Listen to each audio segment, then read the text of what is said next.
खेल के मैदान से आपको हम खबर देंगे। दौरा इंग्लैंड और वेस्ट इंडीज के लिए कौमी स्क्वाड का ऐलान कर दिया गया। हारिस सोहेल और अमाद वसीम की वनडे और T20 स्क्वाड में वापसी हुई है।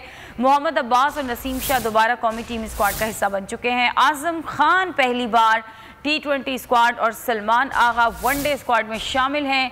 इसके अलावा यासिर शाह की कौमी टेस्ट स्क्वाड में शमूलियत फिटनेस से मशरूत होगी। एजाज वसीम बाकरी मजीद बताएंगे। जी एजाज।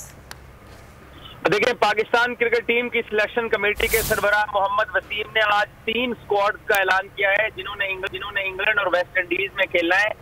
जैसे आपने बताया कि इसमें जो सबसे अहम न्यूज है वो ये है कि आजम खान जो कि मोइन खान के बेटे हैं और क्वेटा ग्लैडिएटर्स की तरफ से खेलते हैं, वो पहली मर्तबा पाकिस्तान के स्क्वाड का हिस्सा बने हैं।